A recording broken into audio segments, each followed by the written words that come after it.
Hi everybody, my name is Komal and I'm a dentist here at Locala.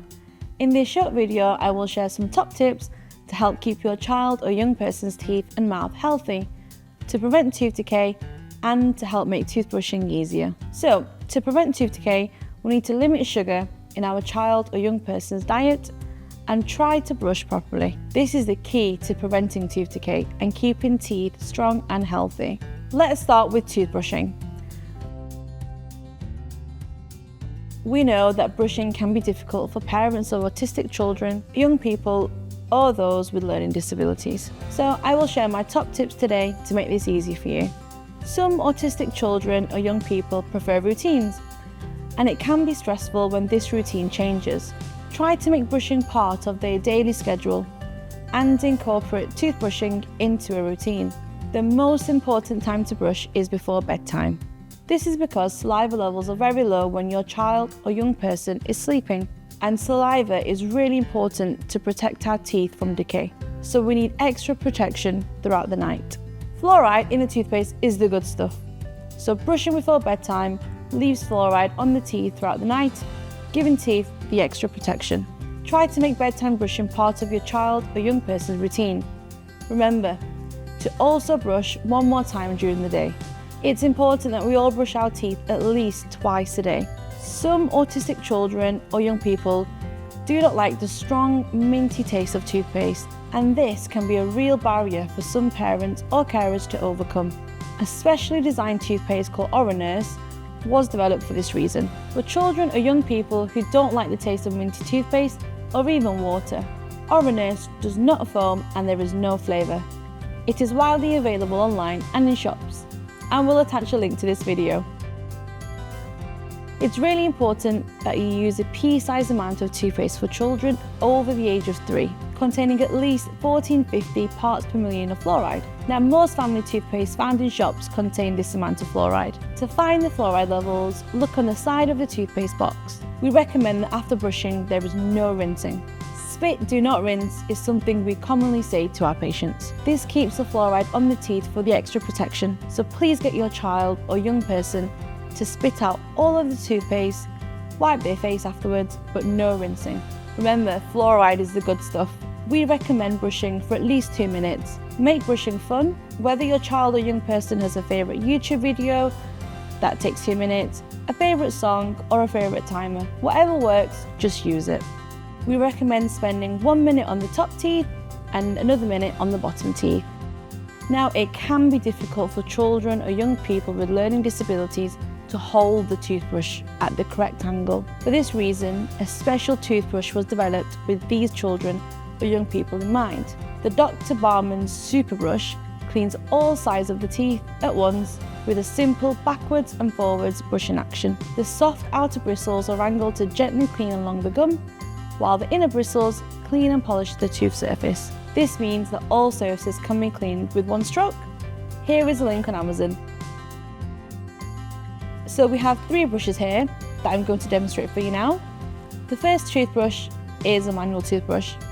The second toothbrush is a super brush, and the third toothbrush is a Dr. Barman's brush. So we'll start off with a manual toothbrush. With a manual brush, you want to aim the bristles of the toothbrush at the gum line at around about a 45-degree angle, and ensure you're doing small circular motions like this.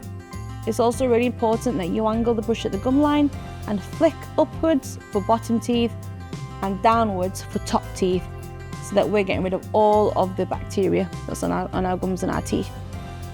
Now, for patients that really struggle to get the angle right with a manual brush, this is where the Dr. Barman's brush comes in.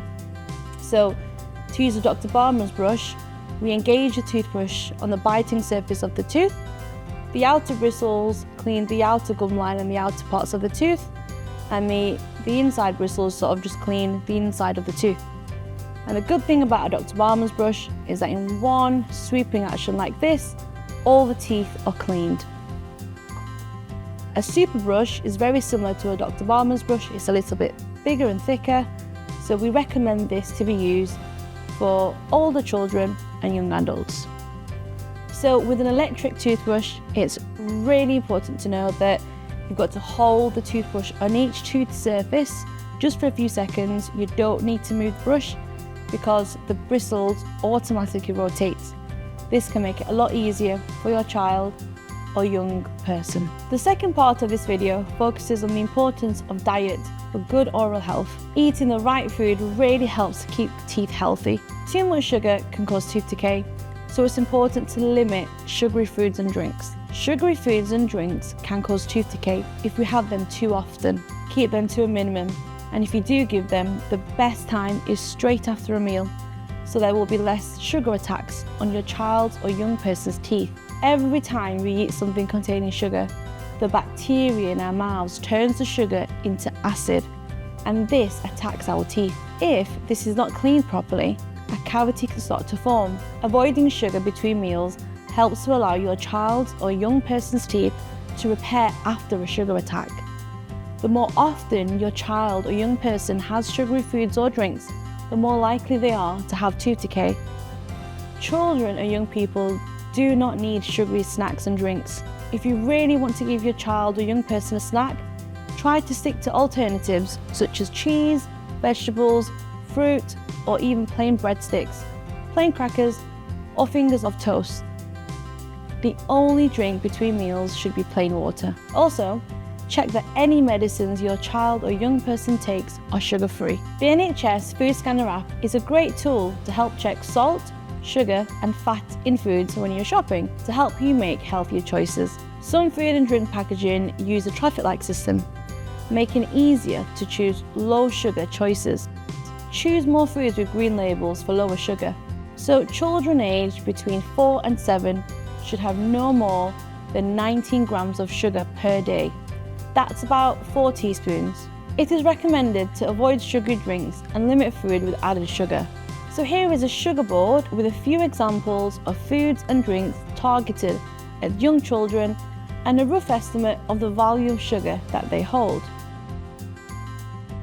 So to summarise, I will now give you my top tips. Firstly, brush children's or young person's teeth twice a day, especially at bedtime.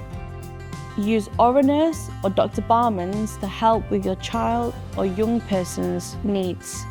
Remember, spit and do not rinse. Fluoride is the good stuff. Avoid sugar where possible and limit this to meal times only. Register with a dentist and visit them on a regular basis. It's also really important to avoid bottles after your child's first birthday. Now that's everything from me today. I hope this video will give you the tools that you need to keep your child's teeth strong and healthy and to help you make better choices to fight against tooth decay. And remember, spit and do not rinse. Fluoride is the good stuff. Thank you for watching.